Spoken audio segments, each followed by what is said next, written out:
Hello everyone, we will be dealing with course 103, that is learning and teaching.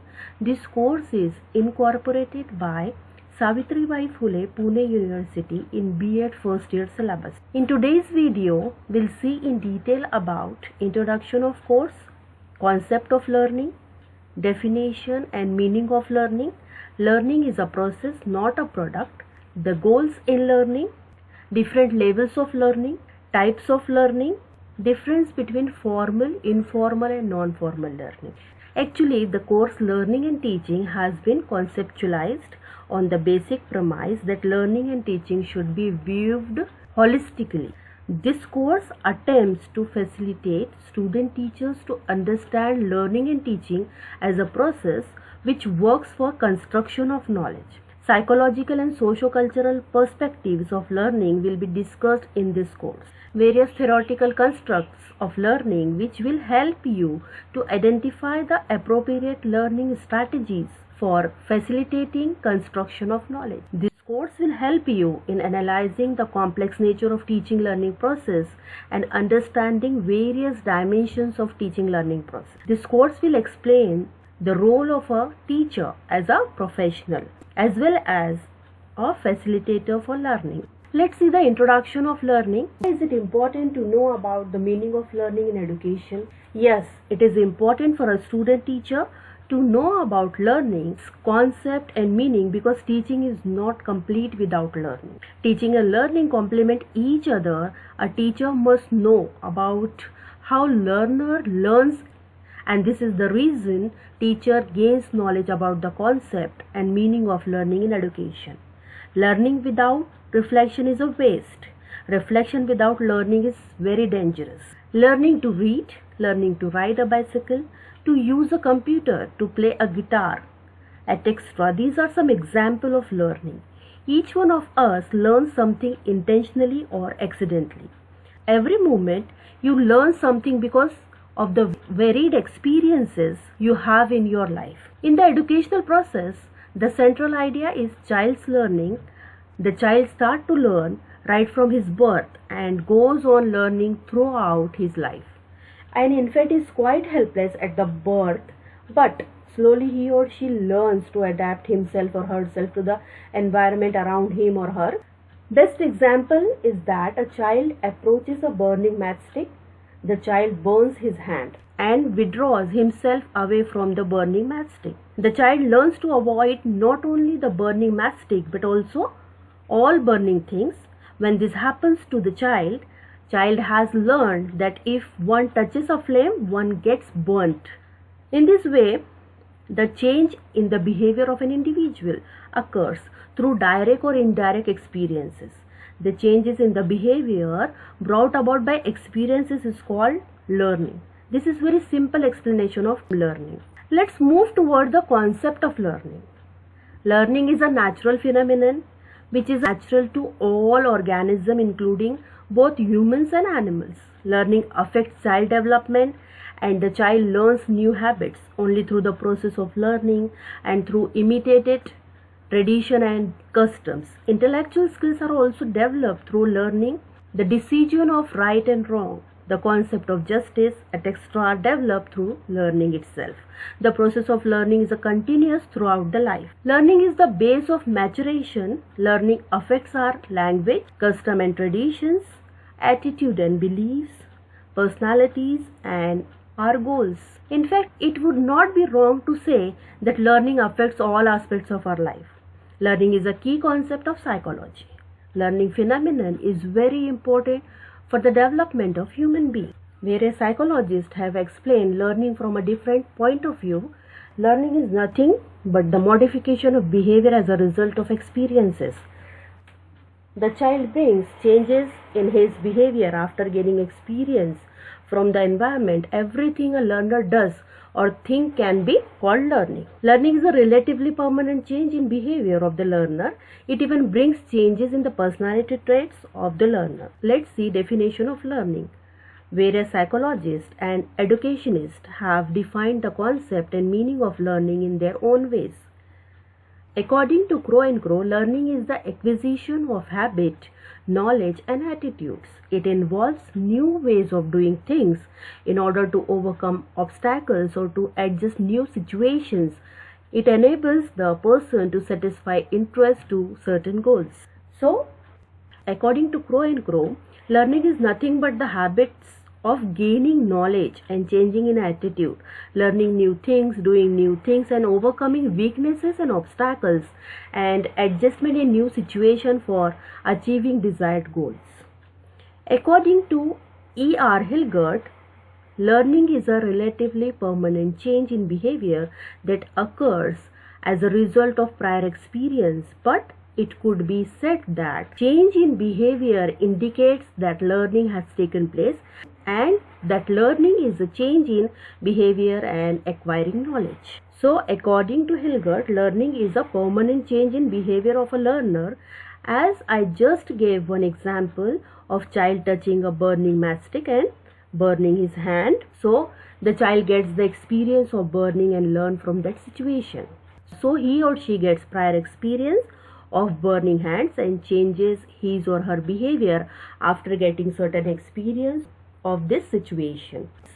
Let's see the meaning of learning. Learning is a broad term. Learning includes all activities which affect children along with the growing process. The mental development of child occurs as a result of the changes that takes place in his behavior continuously. The child goes on learning through different experiences. From a psychological point of view, learning has been explained stimulus-response relationship. Learning is a key process in human behavior. All living organisms are learning in different ways, in which an individual is constantly interacting with and influenced by the environment. This experience makes him or her to change or modify his or her behavior in order to deal effectively with the situation. Learning is a change in behavior influenced by the environment as stated above. The skill, knowledge, habit, attitude, interest and other personality characteristics are all the results of learning. Learning is change in behavior. It can be better or worse. The change in behavior must be relatively permanent and may last fairly long time. Learning is a permanent change in behavior directly or indirectly. Learning is predicted on the basis of change in behavior. This change can be negative or positive. Learning is a process through which the behavior of child changes or gets modified. Learning is a permanent change in the behavior is the result of experience. Learning can be termed as mental process as it is a psychological process. And learning is a continuous process. Knowledge is like an ocean, so knowledge gained through the studies, which is repetitive behavior, is nothing but acquiring knowledge through skills, teaching, instructing or experiencing. Learning is a process by which behavior of an individual gets changed, shaped or controlled. Learning is a constructive process. It constructs knowledge. Learning involves the individual's brain, body. For example, motor learning, intellectual development, understanding a concept or gaining different experiences from the different situations. Learning can be involved like learning in a group, organization, society, community, etc. Learning takes place anywhere or in any situation. So in this way, we understood the definition and meaning of learning. Let's move towards the sub-point. Learning is a process, not a product. Many of the learning theories developed during the early part of 20th century stated learning as an end product or outcome rather than a process. Even today, our education system conditions us to view learning as a product. The goal of education is often thought to be the final result. Most of the emphasis is placed on the final answer, that is product. However, the reality is that we only get to see small portion of learning in the final product. The actual learning occurs during the process. Learning involves individual to make sense and develop an understanding of the world in which they live. Learning takes place when an individual is able to make connections and relate various parts of subject matter to each other and then infer which may come next or also be connected. From this perspective, learning can be seen as a continuous process rather than an isolated instance of an acquisition of a specific piece of knowledge. This also supports the belief that learning is a lifelong endeavor. Defining process and product. A process is a series of steps designed to lead to a particular outcome or goal. And what is a product? A product is the outcome or goal of a process. In learning, the product could be test, result, essay, presentation, visual displays, or physical models. Learning as a process versus a product. If you support the belief of learning as a product, you tend only to focus on the final outcome. If you support the notion that learning is a process, you tend to see the steps leading to the outcome and see those steps as an opportunity to adjust or build on. For example, an individual completes a math problem that is in several steps. In order to accurately assess learning, you would need to look at the individual steps and not just the final answer. The individual may have missed a simple step and therefore ended with the wrong answer. On the other hand, they could have incorrectly came to the correct answer while missing important steps. Let's see the goals in learning. The goals in learning can be classified in two broad categories. First is the acquisition of knowledge and the second is acquisition of skills. The following subdivisions are comprehended under the broad heading of the major goals, the acquisition of knowledge. Acquisition of knowledge, associative learning, appreciation. These points comprises the main heading acquisition of knowledge. First one is perception. Association refers to the acquisition of specific knowledge about objects or directly stimulating the same at any particular moment.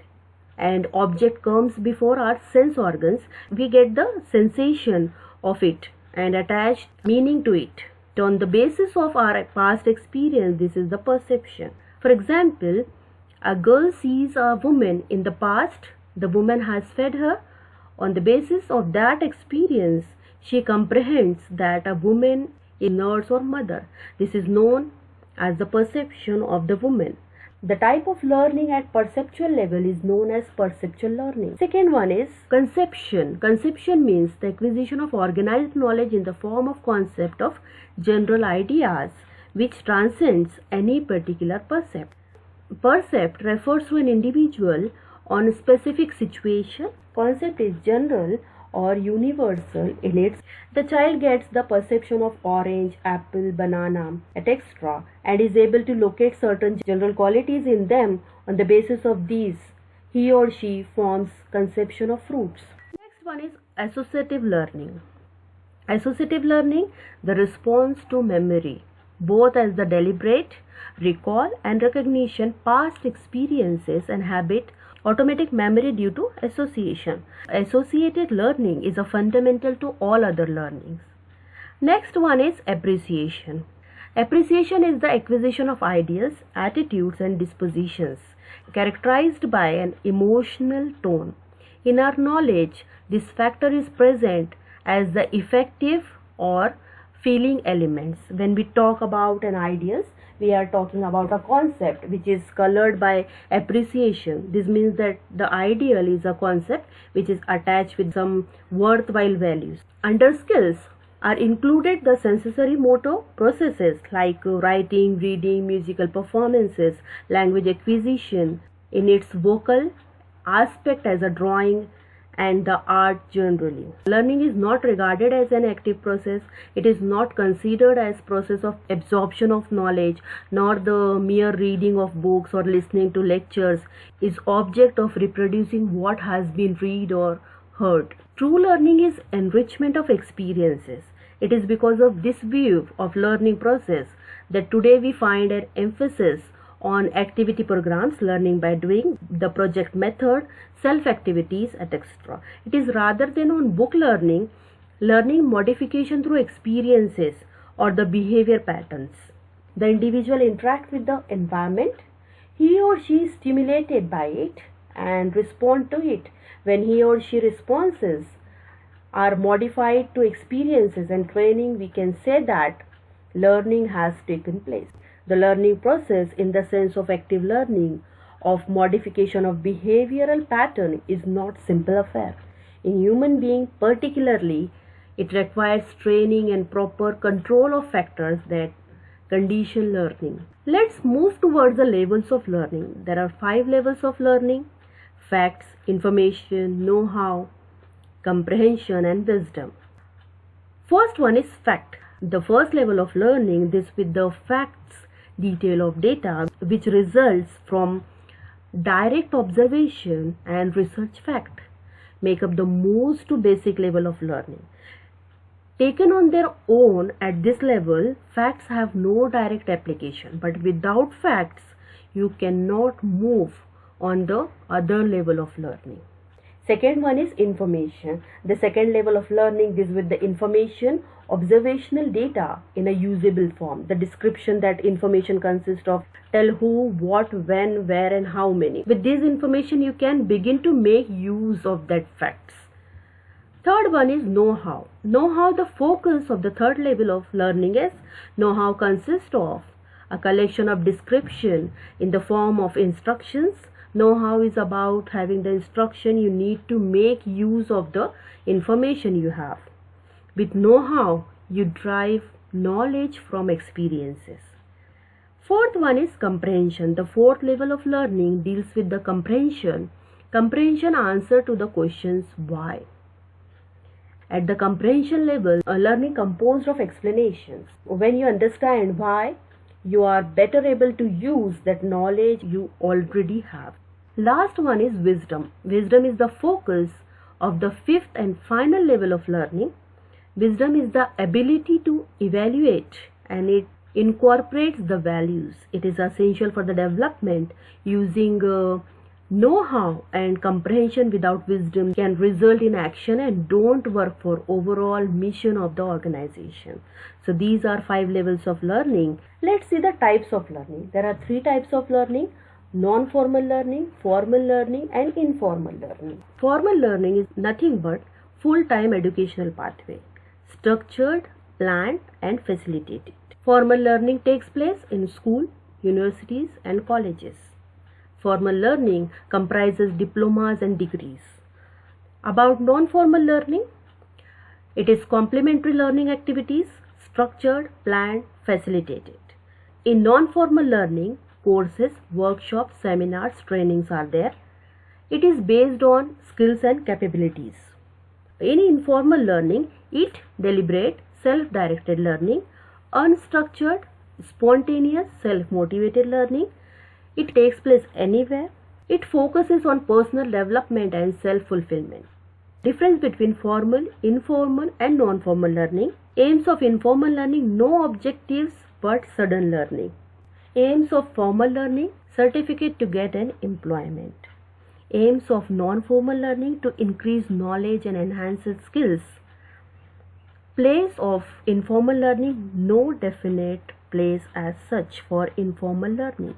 Place for formal learning, educational institutions, colleges and university. Place for non-formal learning, it can be home or library or any open space. About the age group, for informal learning, any age, no grouping as such. About the formal learning, prescribed students are grouped into classes. About non-formal learning, any age, no grouping. About the curriculum of informal learning, not fixed as such. About formal learning, curriculum is fixed. About non-formal learning, curriculum is flexible and need-based. Textbook and examination. For informal learning, no requirement of textbooks and examination as such. For formal learning, textbooks and examination as per recommendations. For non-formal learning, instructional material as per the course. So these are basic differences between formal, informal and non-formal learning.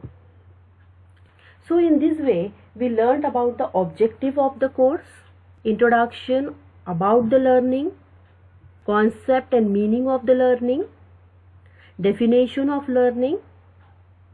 Learning is a process, not a product.